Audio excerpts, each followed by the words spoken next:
Hi everyone.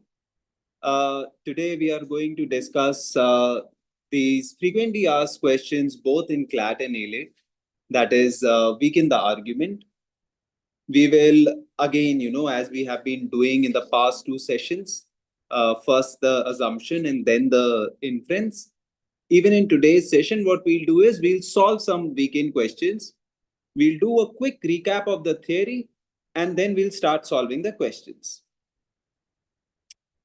So when you are there, when your job is to weaken the argument, you are essentially trying to weaken the argument's conclusion.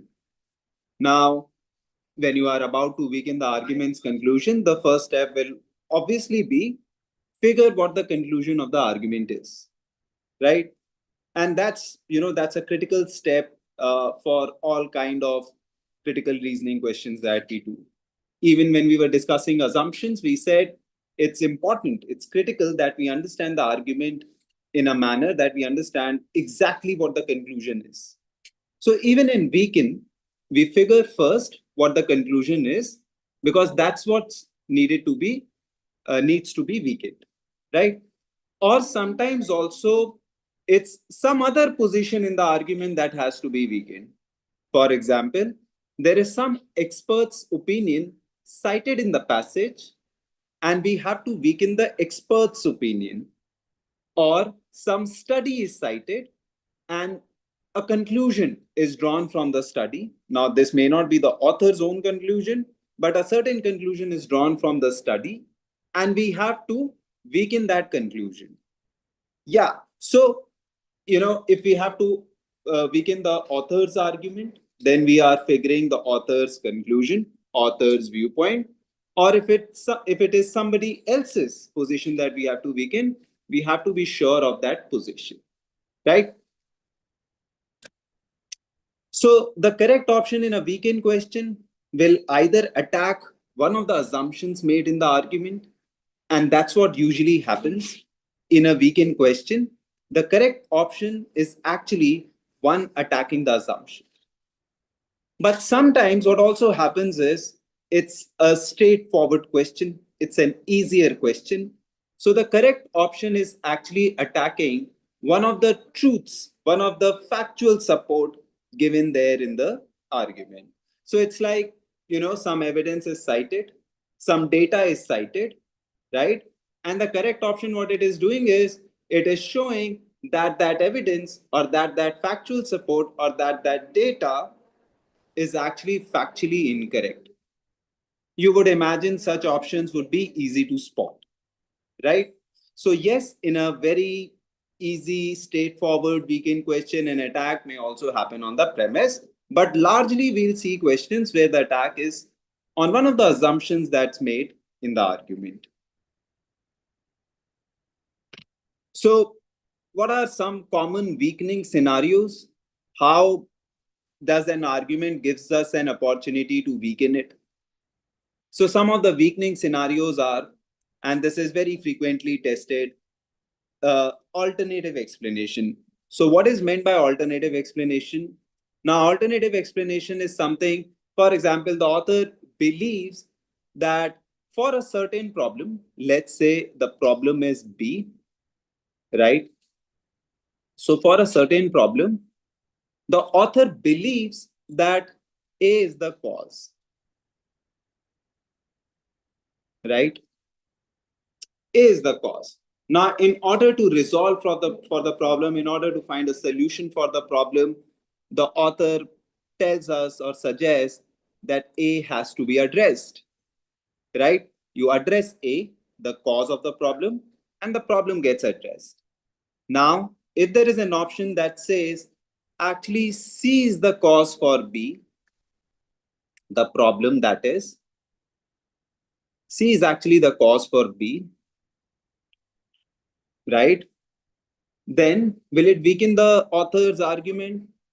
Yeah, because remember the author's conclusion was, or the author's suggestion was, resolve A. If any option says actually C is the cause of B, that's an alternative explanation that weakens the author's argument, right? So in many cases, you'll find, there is an attack on the author's belief that something is the cause. So one way is the option gives us an alternative explanation. The other way could be one of the options says actually B is the cause of A. How does that impact author's reasoning? So remember, the author said B is the problem, A is the cause. In order to solve for B, address A. Now, if there is an option that says actually B is the cause and A is the effect, then you can't say that if you address A, you are solving for B, right? So one way to weaken this relationship, A causes B, is to say there's an alternate cause for B, that is C. The other way to weaken this relationship is to show actually the cause and effect are reversed. It is B that has caused A. So remember this idea, because it will, again, it will build that sense in you, right? When you are looking at these options and you are not, because A causes B, you might just believe that B causes A, strengthening it, right? So we'll have to train our eyes and train our mind into spotting such options. Okay. Now, the other way to weaken is to show, for example, again, we are referring to this initial author's claim, A causes B. And somebody shows, an option shows that actually A has not caused B, but they are merely correlated. A and B are merely correlated. It's not the case that A has caused B. So what does the correlation mean? Correlation would mean something like, A and B are occurring together. A occurs, B occurs, right? And seeing this, observing this, the author may be led to believe that A causes B, right? But it may just be the case that they are just merely correlated. It's not the case that A has caused B. Let's look at an example, right? Let's say there is a common cause causing both A and B. Will this weaken the author's claim that A has caused B? Yes, because by looking at A and B, you are likely to believe that they occur together, failing to recognize that there may be a common cause that is causing both of them, right? So again, if you believe that A has caused B and you are addressing A in order to solve for B, that may not help, because the cause is something else, right? So A and B could just be merely correlated, right? And to think of an example is, height and weight, right? So height and weight, maybe in a sample, it seems I have a sample in which the the taller the person is, the more weight he or she has, right? So I have the sample, right? Taller the person, the more weight they have, right? So by looking at that data, I may be led to believe that increase in height causes increase in weight. Increase in height causes increase in weight. But that might just be correlated. And we can come up with so many examples, and you can imagine that with so many examples wherein the person is tall or taller than the other person, but still weighs less than the other person, right? So in this sample, maybe the height and weight seem to be correlated, but out there in the real world, there are so many examples where increase in height is not causing increase in weight, right? So that will weaken the author's initial cause-effect relationship that increase in height causes increase in weight, because we have shown them to be merely correlated, right?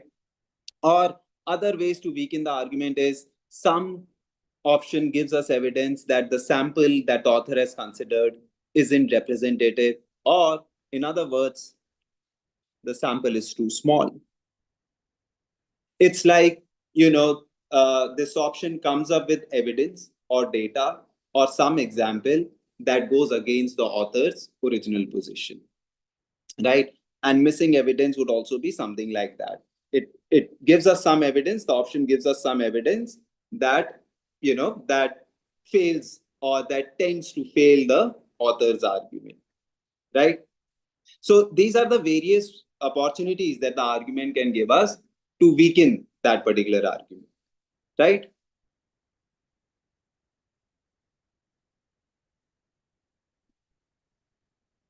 So the other point is, the correct option, right, doesn't necessarily destroy the argument, right? So we aren't looking really for an option that kills the argument, that just shatters it, right?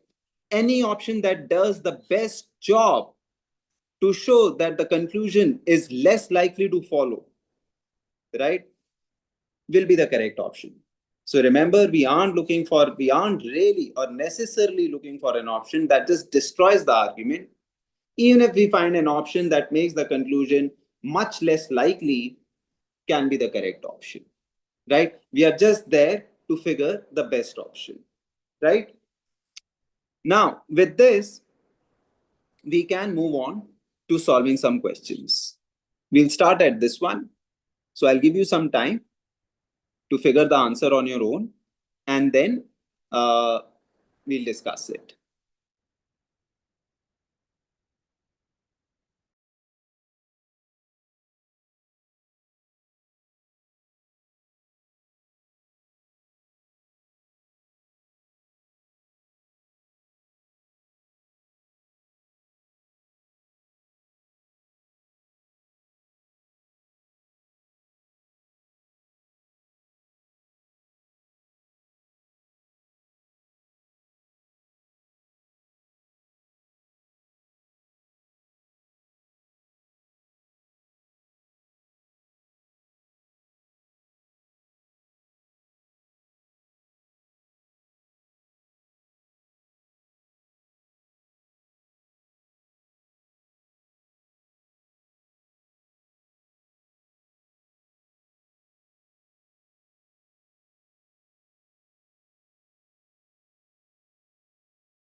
Okay, let's do this, everyone. So it says wildlife researchers recently presented a study that suggests that uncut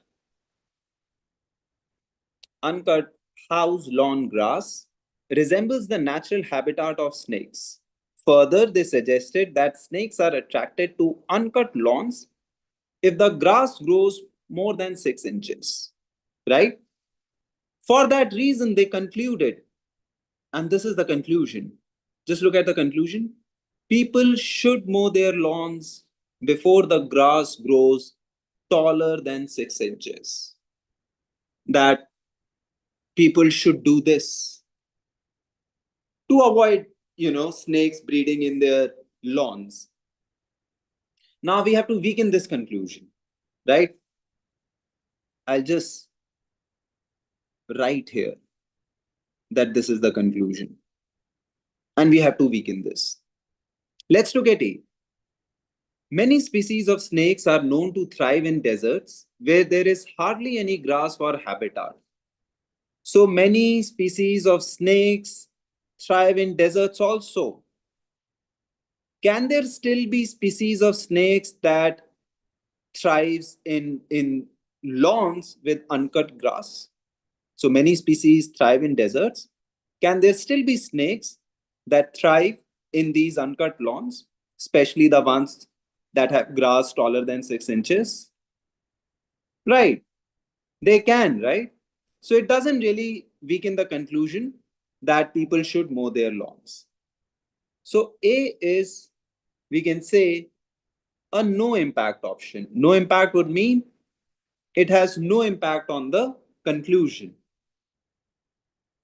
B, it is an accepted fact that the moisture content in grass has a greater impact than the length of the grass in determining whether the grass resembles the natural habitat of snakes or not. So it says moisture content is a is a better indicator. Moisture content is a better indicator than the length of the grass. Can the length of the grass still be an important indicator? Can the two ideas coexist? I'm saying, okay, moisture content, it has a greater impact. Can the length of the grass still have an impact? It can, right?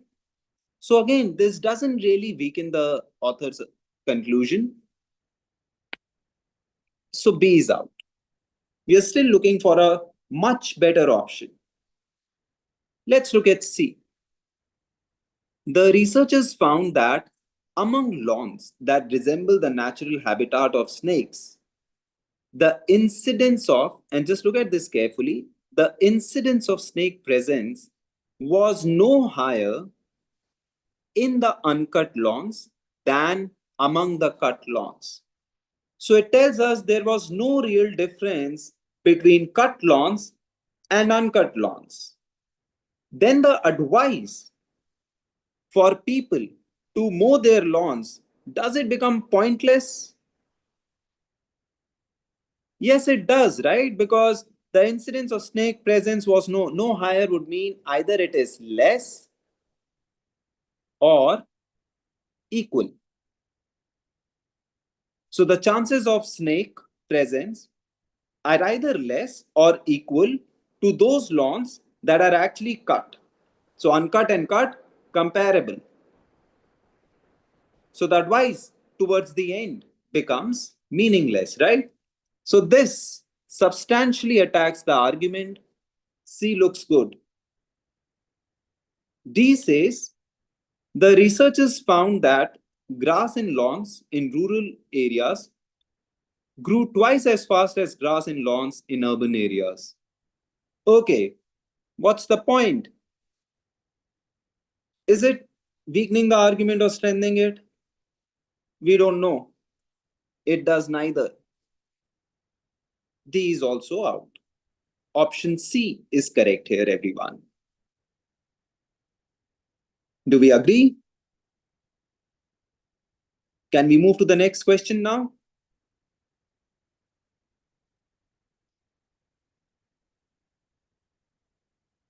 Right. Let's move to the next question.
Okay, let's do this, everyone. And you can keep letting me know the answers that you have marked. And in that case, I'll adjust my explanation. If I think many people have gone for an incorrect option, I'll spend more time on that particular incorrect option, right? So just keep letting me know in the live chat whatever answers you are marking for each of these questions. And it's also it can be a good practice drill for everyone who's joined, right? You can keep solving these questions alongside. Okay, so the difference in average annual income in favor of employees who have college degrees compared with those who do not have such degrees doubled between 80 and 1980 and 1990, right? So employees who have college degrees, right, they were getting far more, they were drawing far more better, far not more but far better salaries than those without college degrees, right? In fact, the difference actually doubled. Now, some analysts have hypothesized that hypothesized would mean they have come up with a theory, with a hypothesis, that increased competition between employers for employees with college degrees drove up income for such employees. So, since there was a competition for such employees, right? So, the higher salaries for graduates is being attributed to greater competition among employers, right? So we understand, right? You can think of it in terms of, let's say, AI scientist or an AI engineer, right? So initially, let's say in 2025, 2024, they were getting these fat packages because the pool was a smaller pool, right? And many of these big companies were just targeting these people, right? So their salaries shot up. So the hypothesis is somewhat similar. The hypothesis of the analyst is somewhat similar, that increased competition between employers drove up the income for such employees. But we certainly have to weaken this explanation, that it is not increased competition, it is something else, right? Just look at A. During the 80s, a growing percentage of college graduates unable to find jobs requiring a college degree took unskilled jobs. So, do you think it substantially weakens the explanation that there was competition among between employers for such employees? Because it goes on to say that actually many of them weren't able to find jobs requiring a college degree. Or through that analogy, many of the AI scientists were not, getting these AI jobs. So they settled for unskilled jobs.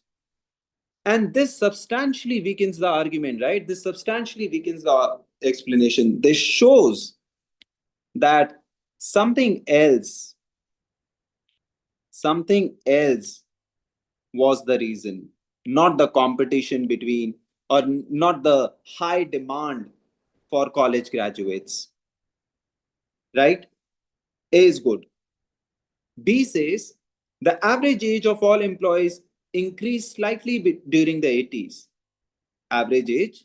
So what? How does that impact the explanation? It does nothing. B is out. C says the unemployment rate changed very little through the 80s. Unemployment rate changed very little. The argument is not really concerned with unemployment rate. The argument is more about the comparison between the average annual incomes of the college graduates, people with college degrees, and those who do not have such degrees. So the difference in average annual income, not really an employment rate, as an aggregate. So C also has no impact on the conclusion. D. From 1980 to 1990, the difference in average income between employees with advanced degrees and those with bachelor degrees also increased. Again, so what? We are only concerned with a comparison between individuals who have college degrees, and people who do not have such degrees, right? This comparison again is not relevant to the author's argument. D is out. Option A is a clear winner here. A is correct. Right. And many of you have answered it correctly. I hope, Tayyab, you got it now.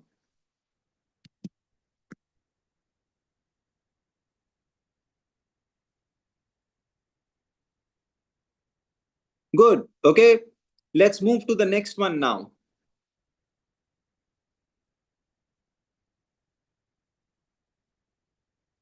Let's do this one.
Okay, let's do this. And I think many of you have answered it correctly.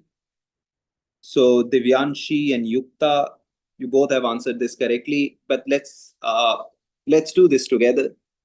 So it says the burden of maintaining the US highway system falls disproportionately on the trucking industry. So the burden is, the kind of taxes they are paying, right, is disproportionate. Disproportionate would mean, close to unfair distribution, unfair distribution of the burden, right?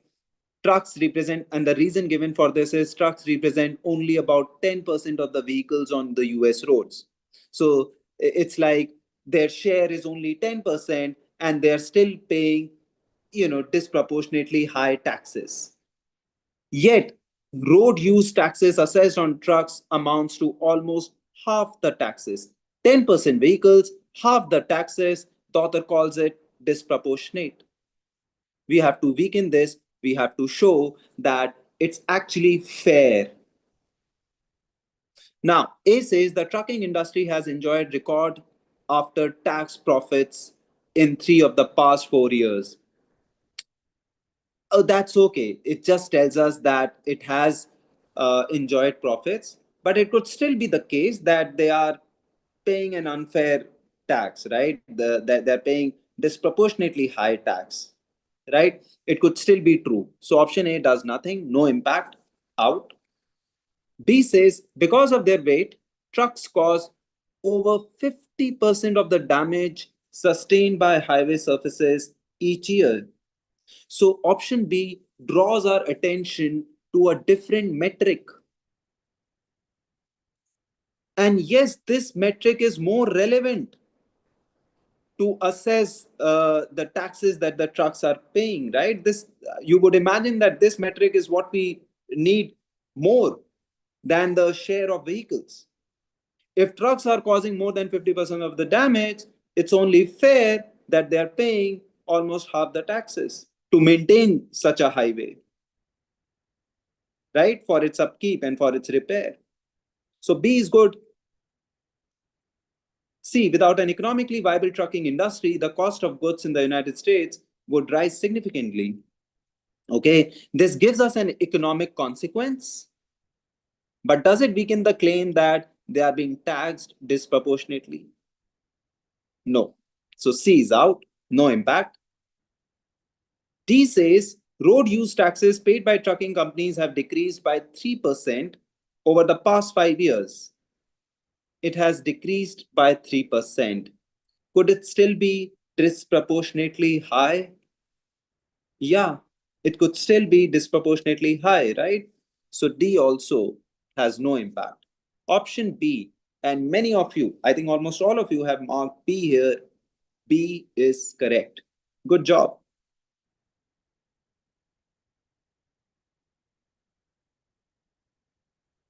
Okay, let's do the next one.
All right, let's do this. So it says, over the past decade, many companies have begun using automated telephone services. Callers hear machine generated voice and are able to select options using the numbers on the telephone keypad, right? Research shows that callers are more patient when the machine generated voice is that of a woman. What is unsaid is, let's say, compared to a man, machine generated voice of a man. So they are more patient with a machine generated voice of a woman. The smaller companies, and this is the conclusion, right?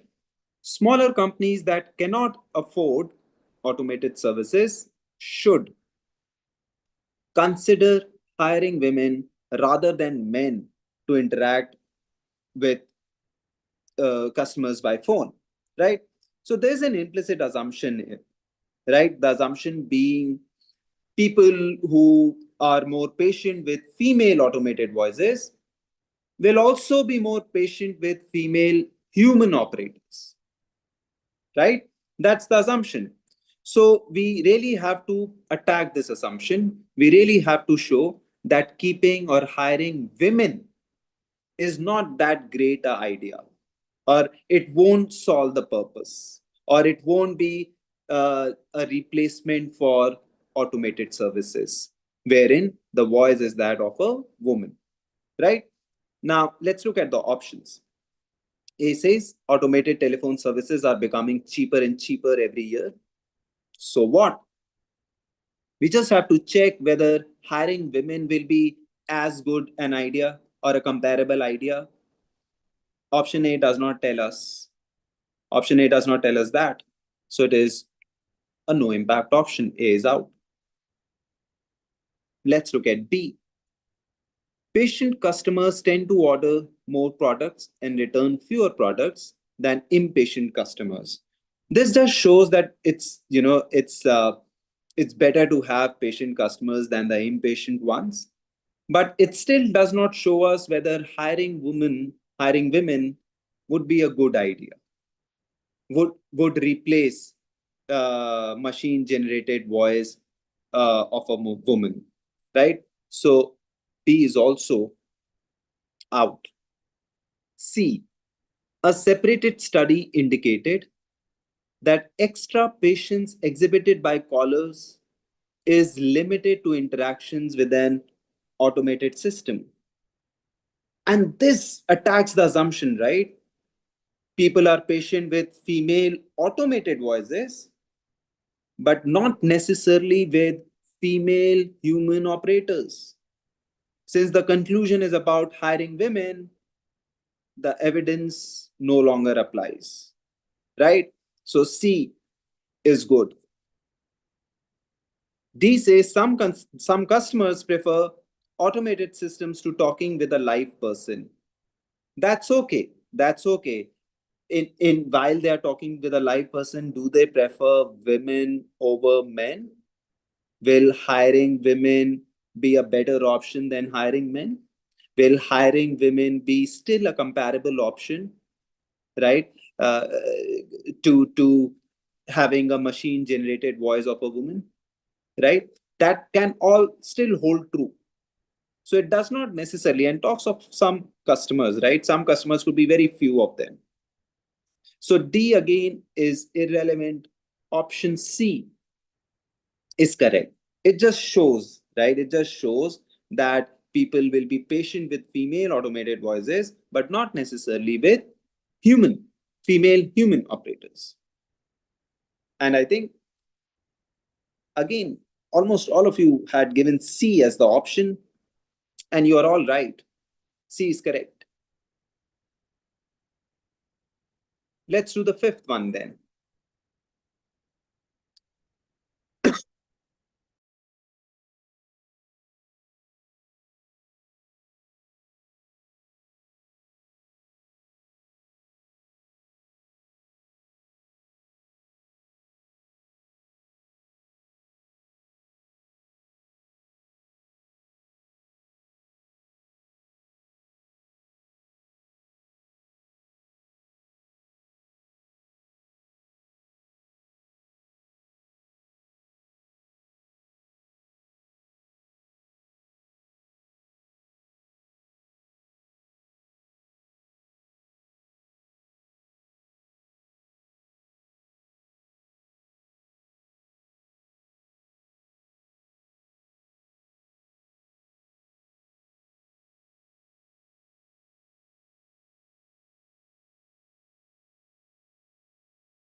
So we have gotten some options in the chat, and quite a response, right? I'm really liking the prompt response that I'm getting in the chat.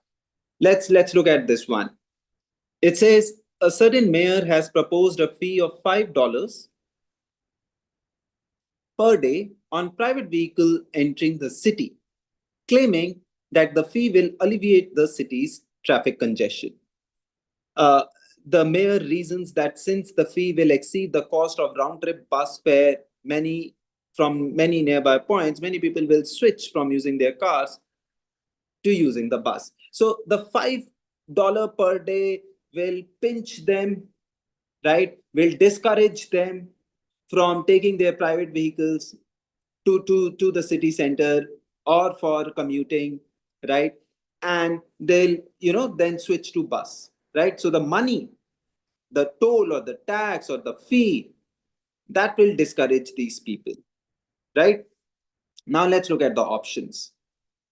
It's still a weekend question, by the way. Just look at the question stem. Which of the following statements, if true, provides the best evidence that the mayor's reasoning is flawed? So we are not figuring the flaw in reasoning. We are looking for evidence that exploits that flaw, that weakens the author's argument, right?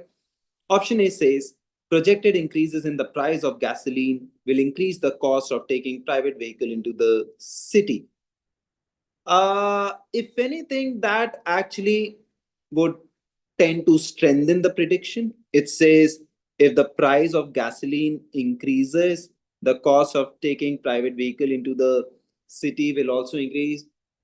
But I think it's a no impact option. It does not really tell us if that will influence the behavior of private vehicle owners. Will they stop taking their cars? Will they switch to the bus? Yeah, it's a no impact option. A is out, not relevant.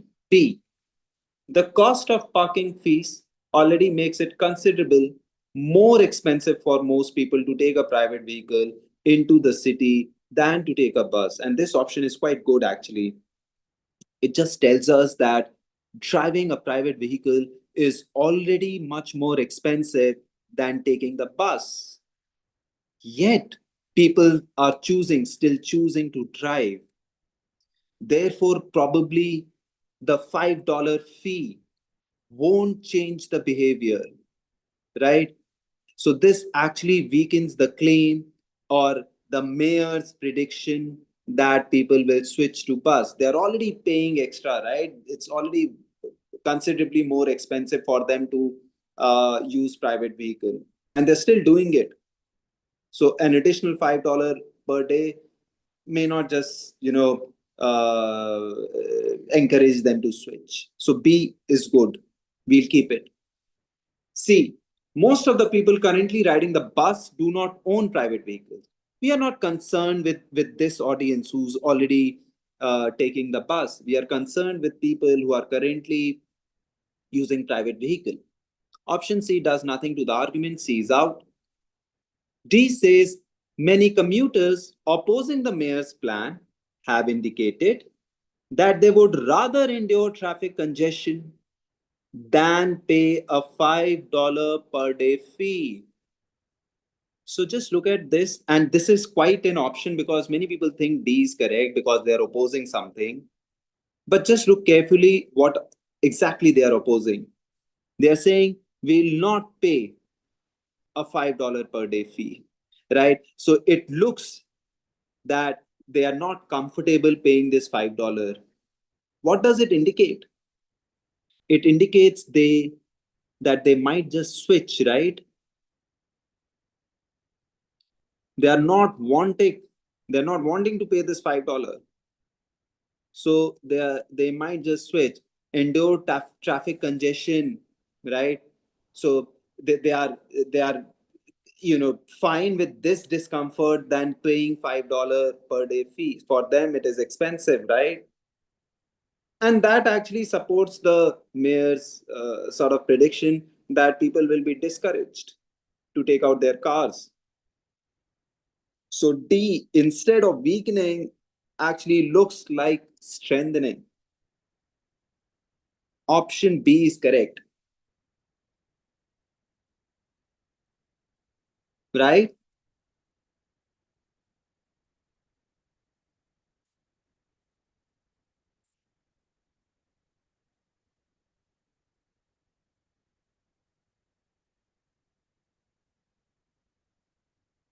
Okay, I think some of you did mark D there, but do you now get it, Yukta and Tayab?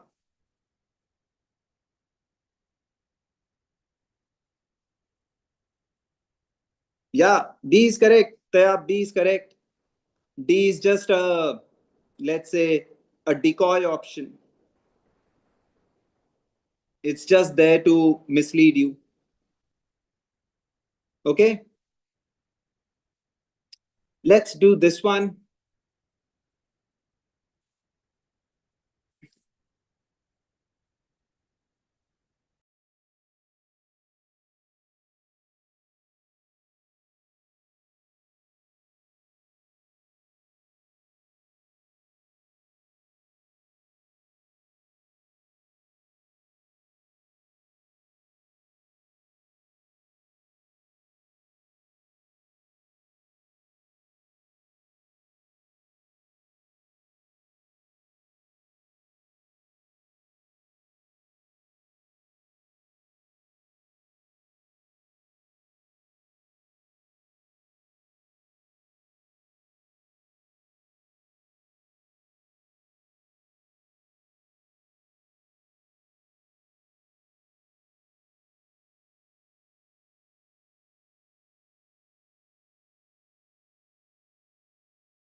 All right, let's do this together, everyone. And I have gotten some answers in the chat, in the live chat, and I'm glad that people who have answered it till now have answered it correctly. That's very good. But let's look at the argument now. So it's the argument of a beverage company representative. What, and this is how the argument goes. The plastic rings that hold six pack of beverage cans together pose a threat to wild animals, which often become entangled in the discarded rings and suffocate as a result. So it's a threat to wild animals. We understand this. Following our lead, all beverage companies will soon use only those rings consisting of a new plastic that disintegrates after only 3 days. Right, so they're making a switch that is more environmental friendly. And the conclusion ultimately is, once we all complete the switchover from the old to the new plastic rings, therefore the threat of suffocation that plastic rings pose to wild animals will be eliminated. Now, you may have realized that eliminated is too strong a word, and that's too strong a conclusion. The author is saying once the switchover is done from old to the new plastic, the threat will be eliminated. What if the old plastic persists in the environment? Let's see how we can weaken this argument. Since it is a very strongly stated conclusion, it should become easier for us to weaken this, right? Because a strongly stated conclusion, right, a very strong conclusion is more vulnerable to attack. Right, option A, the switchover will take at least 2 more years to complete. Okay, and some of you may be wondering, then it may weaken the conclusion. But remember, the conclusion is not that that elimination, right, will happen today, right? It doesn't show that the solution will start working immediately. It only tells us that once the switchover is complete, right, the threat will be eliminated. Not immediately, not today. So it's okay if it takes at least 2 more years. This does nothing to the argument. A is out. B, after the beverage companies have switched over to the new plastic rings, and just look at this, a substantial number of old plastic rings will persist in most aquatic and woodland environments. Now, if that happens, can I still say that the threat will be eliminated? No, because this existing whatever inventory will persist in nature. So B is very good. And some of you have already spotted B as the correct option. C says the new plastic rings are slightly less expensive than the old rings. Whether they are more expensive or less expensive is not a concern for the argument. The argument is simply they will eliminate the threat of suffocation. C is irrelevant. D, the new plastic rings rarely disintegrate during shipping of beverage six packs because most trucks that transport canned beverages protect their cargo from sunlight. This just tells us that the rings will reach the destination safely. Is that a cause of concern for the author or for the argument? No, that if anything, that's a good thing that they won't get disintegrated during transit, right? So D again does nothing to the argument. Option B is clearly the correct option. No doubts.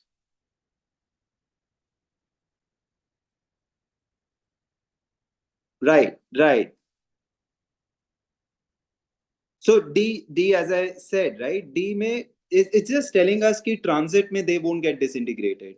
Now that's okay, right? We want them to be protected during transit. They reach their destination. So yeah, let's do the seventh one now.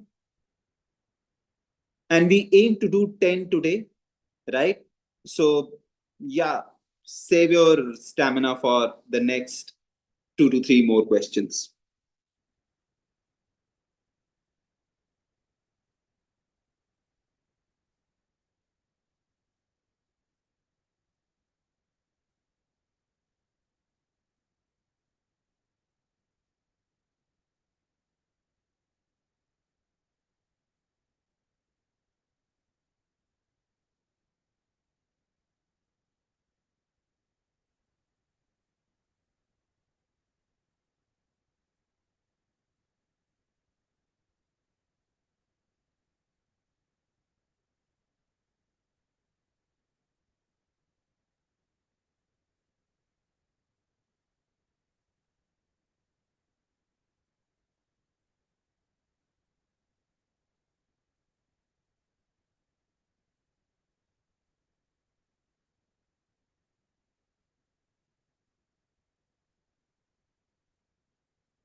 All right, the correct option here might have been difficult to immediately spot, let me tell you that. And therefore, it might have turned out to be a little difficult question, right? So let's see, let's unpack this. Okay, let's start at the argument. So it says, it is widely assumed that people need to engage in intellectual activities such as solving crossword puzzles or mathematics problems in order to maintain mental sharpness. In fact, however, and this is the claim after however, everyone, simply talking to other people, that is, participating in social interaction, which engages many mental and perceptual skills, suffices. It is sufficient. So the author is saying social interaction, actually is sufficient to maintaining mental sharpness, right? And we have to weaken this, right? And just look at the evidence that is cited. Evidence to this effect comes from a study showing that more social contact people report, the better their mental skills, right? So the evidence is actually is based on a correlation, and this is what a classic case of correlation. This is what how a classic case of correlation would look like. So correlation is we see them together. Remember we discussed we see A and B together. Does that necessarily mean that A has caused B? I see A and B together. I see more social contact people or people uh, involved in social interaction. The more they are involved in social interaction, the better their mental skills. I see them happening together. Can I conclude that social interaction causes mental sharpness? Not necessarily. It could be the reverse, right? It could be B causes A. It could be, the better their mental skills are, the more the chances that they interact socially, right? It could be the reverse. If it is the reverse, then the author's argument goes for a toss. It gets weakened. It might just be the case, there is a common cause that is causing both A and B. So there is something, right? Some C that is causing both mental sharpness and social interaction. That would also weaken A causes B. That would also weaken the relationship that social interaction causes mental sharpness. Let's see. Look at option A. And option A now should look very appealing. Many medical conditions and treatments that adversely affect a person's mental sharpness also tend to increase that person's social isolation. What it actually tells us is that there are some medical conditions or their treatments that is resulting in social isolation. Can I say social isolation is something like social interaction going down, and mental adversely affect mental sharpness is mental sharpness also going down? So maybe the people, the individuals, this study observed, right? There were some individuals who were actively interacting, and had, acute mental sharpness. And then there were other people who were suffering from this medical condition and undergoing treatment, and they were interacting less, and they were also not showing such acute mental sharpness. So can I say it's because of social interaction mental sharpness is high? No, actually, for the others, it's this medical condition and the treatment that's resulting in less social interaction and less mental sharpness. It's not the case that the two are causally related, that mental sharpness and social interaction are causally related. It just shows that they are correlated, right? So, option A, as I said, right, in a way tells us something else is the reason, something else is the explanation, alternative explanation. So A is good, and I think some of you have actually marked A, and good job at that. But let's look at B, right? So B says many people are proficient both in social interactions and in solving mathematical problems. Is that a problem option? No. It just tells us that those who are good in social interactions can also be good in solving maths problems. That's okay. Does it weaken the conclusion that social interaction causes mental sharpness? No, it may just strengthen it, right? So, option B, we can't say if it is weakening, it may just strengthen it. B is out. C, just focus here, everyone. I'm just using a different color, green, to highlight this relationship that the author has drawn. Okay. C, the study did not itself collect data, but analyze data bearing on the issue from prior studies. So it may look like an attractive choice, as I think Arya mentioned, that it looks attractive. But then I think it does nothing. It just tells us that study did not itself collect data, but just based on prior studies. Who are we to suspect prior studies? Maybe prior studies were well researched, right? So we can't say prior studies were bad. And it's okay to base your study on prior studies as long as prior studies were themselves heavily researched, right? So C does nothing. Look at D, and D again is an attractive trap option. Let's look at D. The task evaluating mental sharpness for which data were compiled by the study were more akin to mathematics problems than to conversation.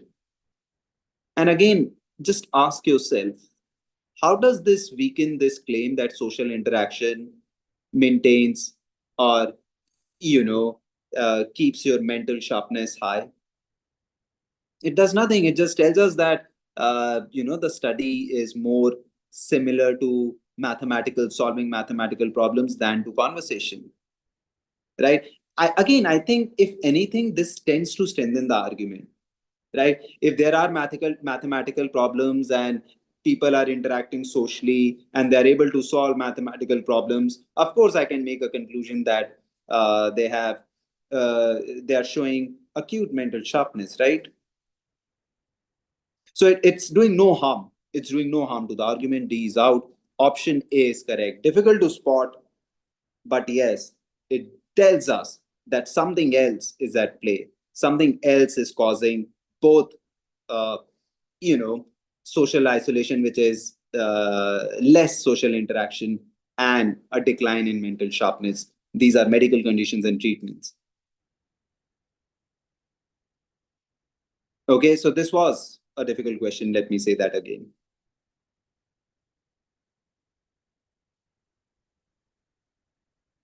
Okay, Divyanshi had marked it correct. Good job, Divyanshi.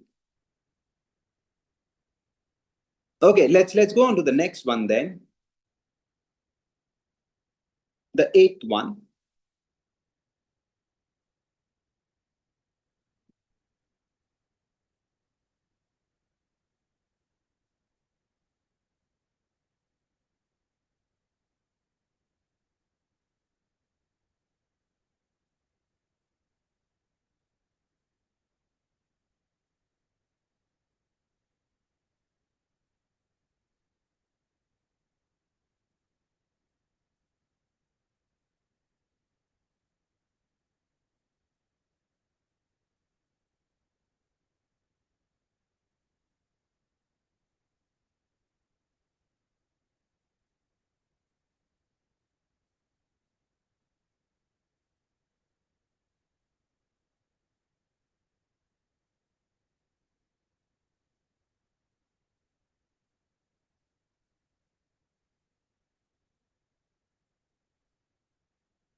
Alright, let's do it. And the speed with which you are solving these questions is really good. As soon as I am presenting the question, I'm started getting the answers. And on this one also, I think people are giving a wide variety of options. And yeah, this again is a little tricky. Let's unpack and let's see. A year ago, Dice Foods launched a year-long advertising campaign, okay, for its canned tuna. Last year, Dice sold 12 million cans compared to 10 million sold during the previous year, right? An increase directly attributable to new customers brought in by the campaign. And that's good, right? Profits from the additional sales, however, were substantially less than the cost of the advertising campaign. So they did not make profit, they incurred the loss, right? Clearly, therefore, the campaign did nothing to further Diet's economic interests. And just look at the conclusion. Do you think that it is still, despite the evidence that, you know, profits were substantially less than the cost of the campaign, despite that, the conclusion still looks very strong. Campaign did nothing, it says, to further Diet's economic interests, right? And since it is such a strong conclusion, it should become easier for us to weaken this. Now, come to think of this, and we can place this somewhat in real world so that you are able to relate to the argument. It says that actually they sold 2 million cans more from 10 to 12, although they did not make profits. Can I say that the campaign did nothing? For example, let's say the campaign helped it increase market share, increase or protect market share, right? That now, amongst the five, let's say there were five companies who are selling canned tuna. Amongst them, Diet's Food is now the biggest. Even though they did not make a profit, now they're the biggest. That also is an economic sort of benefit in a way. Or let's say it has ensured increased future sales. Maybe the profits they'll make the next year, but they have ensured an increased future sales. That also would be a good thing for the company. What if the brand awareness it has created will sustain? It has increased the brand awareness of the company, right? So just saying that they did not make profits from this particular campaign, we cannot definitely say or necessarily say that the campaign did nothing. So basically, we are trying to figure an option that tells us that the campaign helped in some way. Remember, the campaign helped in some way. Now let's look at the options. A says sales of canned tuna account for a relatively small percentage of Diet's Foods profits. Does nothing to the argument, does not tell us that the campaign benefited in some way. It does not tell us that. So it doesn't weaken the argument. As in, how is the, for how much profit does canned tuna account for, or what is the pie graph there? It doesn't say anything about the benefit that the campaign may have sort of resulted in. B, most of the people who bought Diet's canned tuna for the first time as a result of the campaign were already loyal customers of other Diet's products. Okay, so what? It just tells us that this campaign has motivated them, influenced them to also buy canned tuna. So it has actually brought in new people for their canned tuna, right? So it just tells us that there has been some cross selling, but it still does not tell us that is it an economic benefit for the company? Because this is already given to us, right? What is already given to us is they have increased their sales, right? So B, if anything, just gives us the same figure that it has increased sales and most of these people were buying some other products from the same company. It does not really tell us that is there is there a benefit accrued because of that. But let's keep B in the mix, right? For now. Let's look at C. A less expensive advertising campaign would have brought in significantly fewer new customers for diet canned tuna than did this campaign. The campaign Diet Foods launched last year is like this campaign. So it says a less expensive campaign would have brought in fewer customers. Would it have resulted in greater profits? We don't know. So again, we don't know how does this show an economic benefit being accrued.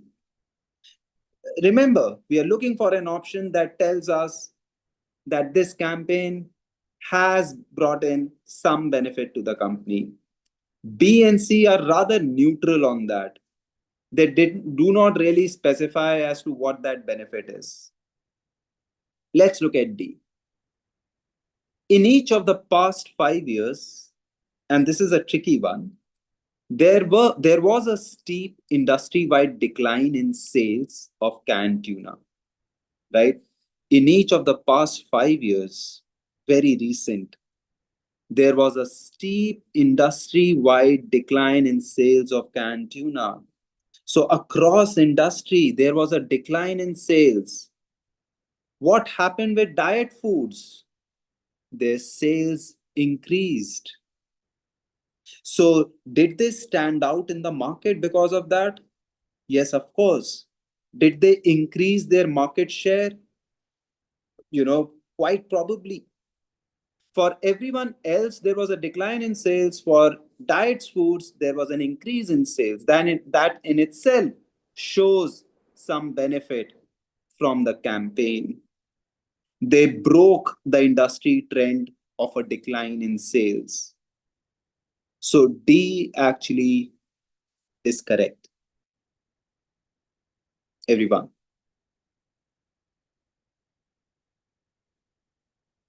Right? And some people were sort of tilting towards D, maybe because they were able to eliminate A, B, and C. But that's okay. Option D is correct.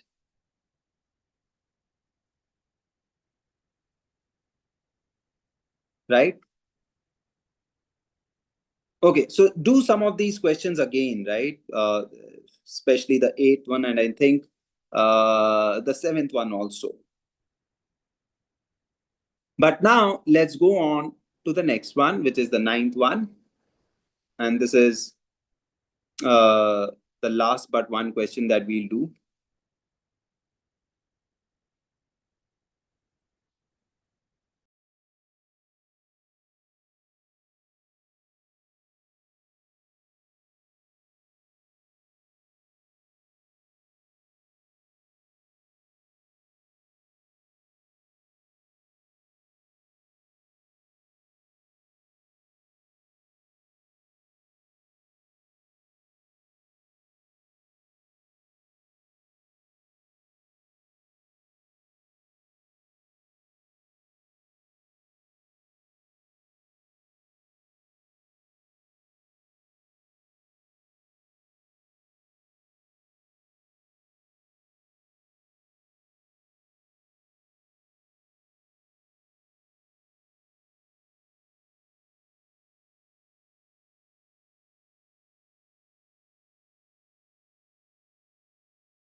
All right, let's do this together. Okay. Uh, it says most disposable plastic containers are now labeled with a with a code number from 1 to 9 indicating the type or quality of the plastic. Plastics with the lowest code are the easiest for recycling and thus are most likely to be recycled after use rather than dumped in landfills, right? Plastics labeled with the highest numbers are only rarely recycled. One with the highest numbers. Consumers can make significantly long-term reduction in the amount of waste that goes unrecycled.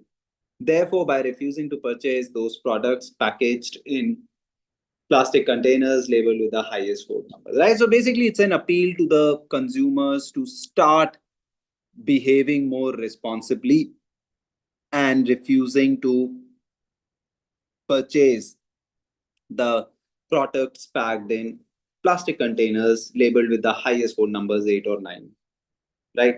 And we have to undermine this conclusion, right? So it's quite interesting, actually. Let's see. So let's look at A. The cost of collecting, sorting, and recycling discarded plastics is currently higher than the cost of manufacturing new plastics. So we are just looking for what is, what will be more beneficial and what will lead to more recycling and probably ecologically beneficial, right? So the cost here is not really discussed, not the concern of the argument. A could have been eliminated quite easily, and I don't see anybody giving A as the answer, so A is clearly incorrect. B says, and B is an attractive choice. It says many consumers are unaware of the codes that are stamped on the plastic containers. Unaware. Could they be educated about it? I think it's an implementation problem. It says that people don't know about it. Just look at the conclusion again. It says consumers can make a significant long-term reduction in the amount of waste that goes unrecycled by refusing to purchase those products packaged in plastic containers labeled with highest code numbers. It says many consumers are currently unaware of the codes. So it looks like, you know, it's an implementation problem. If we go out there and if the author goes out there and propagates it, makes people educated about it, it might just be solved. Does it weaken the conclusion that we can make a significant long-term reduction in the amount of waste that goes unrecycled? It can still be true, right? We can still do that. So B does not weaken the. We are really looking for an option that that suggests that it will not lead to better recycling of plastic. We are just looking for that option. Or let's say, in simple terms, we are looking for an option that says it cannot be done. Right? Let's look at C. A plastic container almost always has a higher code number after it is recycled. Okay? A plastic container always has a higher code number after it is recycled than it had before recycling because the recycling process causes a degradation of the quality of plastic. That's quite interesting, right? It says, I start with a low code plastic. I'm going with the author's recommendation. I'm going with 2 or 3, right? And I dump it, hoping that it will get recycled. And after recycling, this 2 or 3 plastic actually turns into plastic 8 or 9. Have I contributed by going for 2 or 3 plastic? Have I indirectly contributed in creation of this plastic, which is rarely recycled? Have I contributed to the problem? Right? So I start, even if I start with two or three, it might just turn into a plastic of eight or nine after recycling. So I am in a way, you know, aiding the problem. With as in, I started off with a noble intention, but I'm adding to the problem. So C shows that we will remain stuck, right, in that vicious cycle. It won't solve the problem, even if we go for lower grade plastics. C is good. Let's look at D. Products packaged in plastics with the lowest code numbers are often more expensive. Again, it brings in the cost angle, and that does not really concern the argument. Option D is out. Option C is correct.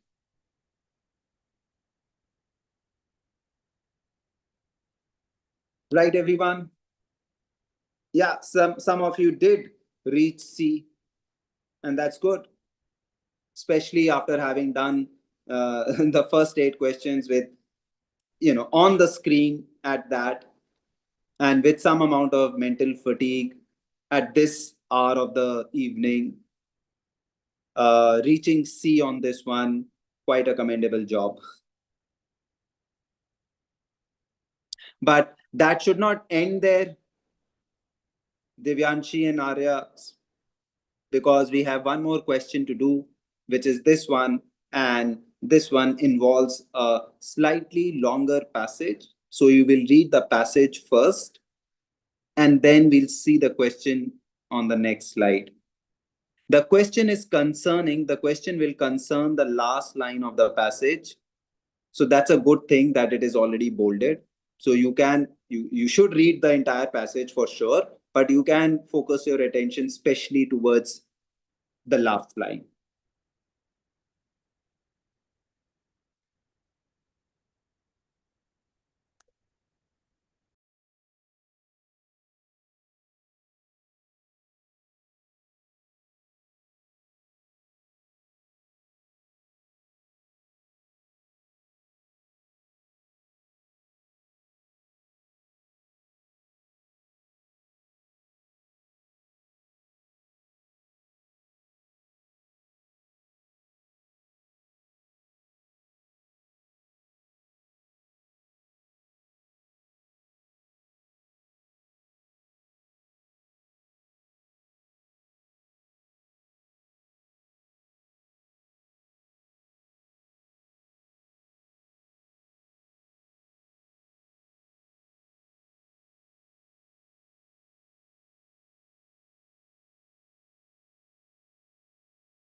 Okay, so the question is on the next slide, but we will come back to the passage after you have read the question.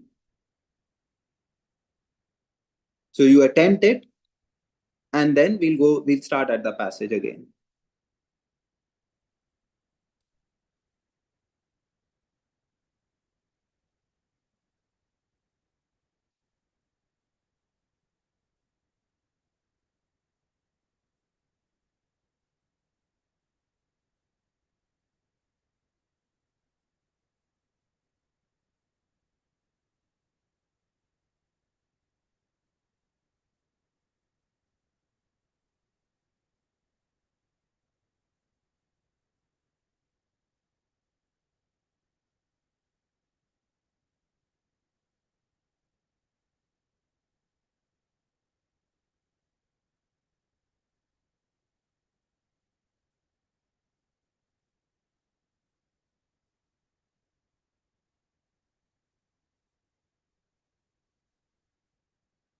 Okay, we can now go back to the passage. I think some of you are already sending me the answers in the live chat.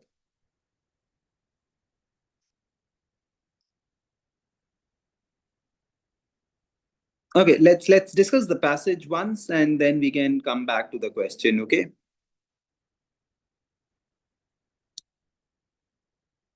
So, 17th century philosopher John Locke stated that as much as 99% of the value of any useful product can be attributed to the effects of labor, right? This is what John Locke was saying. I'll just highlight the important statements. 99% of value can be attributed to the labor. For Locke's intellectual heirs, as in those who came after Locke, the economists or philosophers or thinkers that came after Locke, it was only a short step to the labor theory of value. So, labor theory of value was envisaged or was laid out by the later economists, right? Based on Locke's idea. And they held that 100% of the value of any product is generated by labor. So remember, Locke said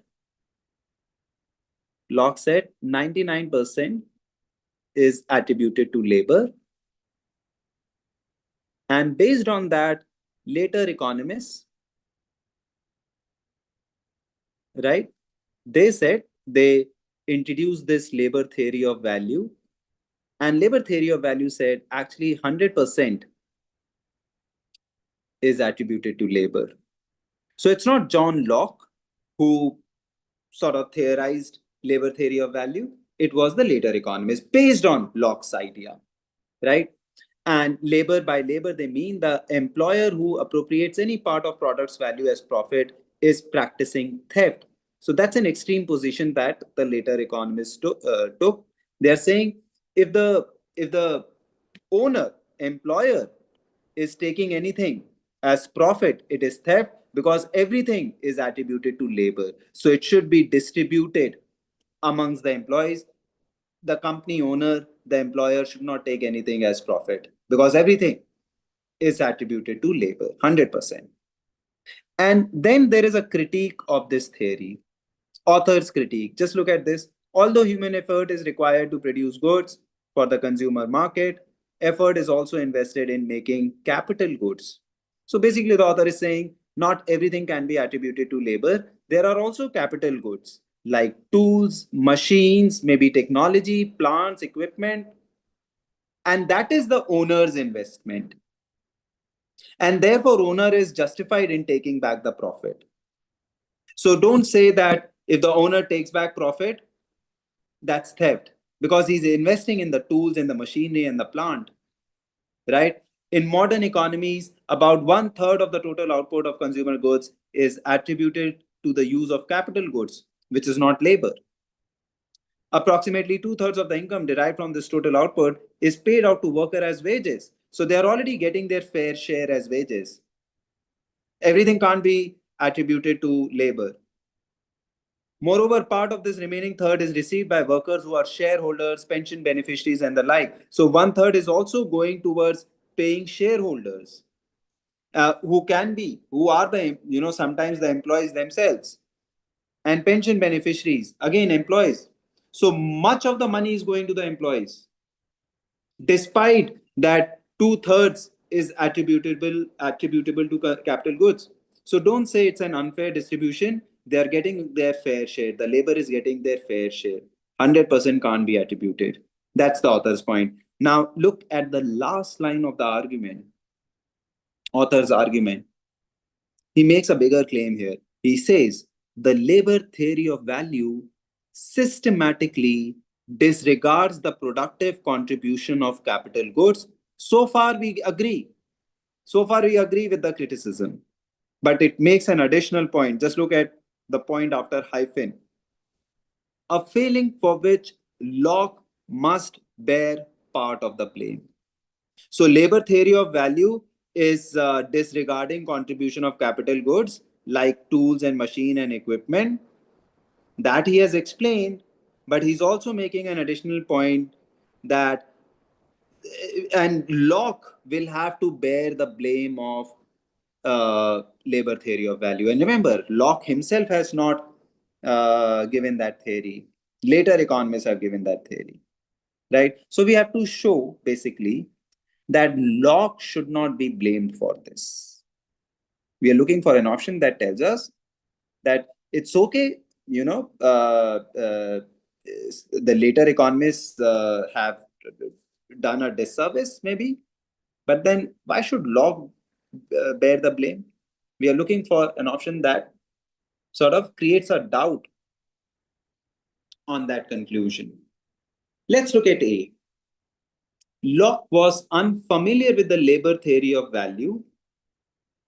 Uh, Once again, Locke was unfamiliar with the labor theory of value as it was formulated by his intellectual heirs. So it says that Locke was unfamiliar, and that's understandable because the labor theory of value could have come much later after Locke. But then, even if he was unfamiliar, it originated from his own ideas, right? He could still be blamed for the labor theory of value because it was based on his idea that that 99% has to be attributed to the labor. So it does not really absolve him of the blame. It just tells us कि उसको मालूम नहीं था. That's okay. That's okay. It was based on his idea, so he you know he may still be able to, or he may still have to take that blame. So A does not weaken it, although it looks like weakening it, it does not.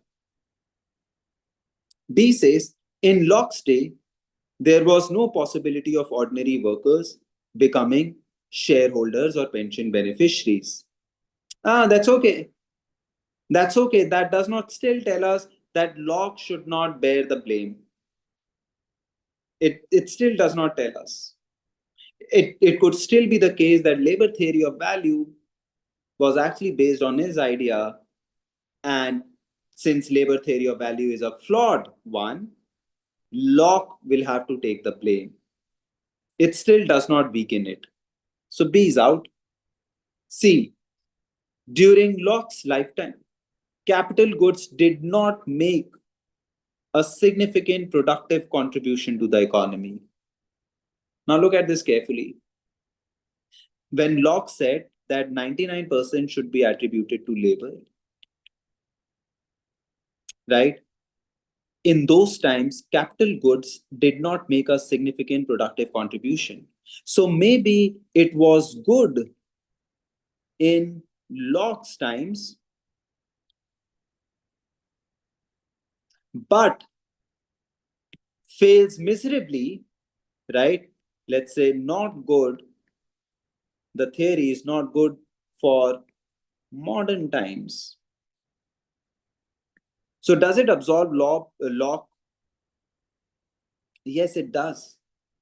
Because Locke would, if Locke were to, respond, or if somebody is responding on his behalf, right, they would just say, look, Locke's theory was fine for his times. The later economists may have may have committed an error, but Locke can't bear the blame for it because Locke was living in a different time when capital goods did not make a significant contribution. So C actually shows that Locke should not, bear the blame. C is good. D. The precise statistical calculation of the productive contributions of labor and capital goods is not possible without computers. That is completely irrelevant. Option C is correct, everyone. So it was, it was on a longer passage as we get in the Clat, and it's very important to exactly understand what the author's view is, right? And then, arriving at the correct option becomes much easier. All right. So we have come to the end of this, and uh, we would really want to continue with these CR sessions. I don't think such sessions are, you get to see such sessions where you are discussing hardcore critical reasoning questions. You don't see these happening very often in on YouTube, at least, right? So it will be, I think, if you are solving questions alongside us, the teachers, you'll realize you doing much of the practice for the day. Also, if you have not watched any of the previous videos, the ones that I have done are assumption and inference, right? So do watch them, and we'll continue with the series. On each day we'll take up one critical reasoning topic and solve questions on it. And also remember, the questions that we are solving are already there in your black book. It also becomes a reason for you to solve the questions in the black book, which you don't get time to, right? You're so busy with the classes and the mocks and the sheets, right? But yes, now that we are covering those questions here also, that should just give you a reason to solve the other questions in the black book. Okay, we'll leave it here, and I'll see you in the next session very soon. Take care. Goodbye.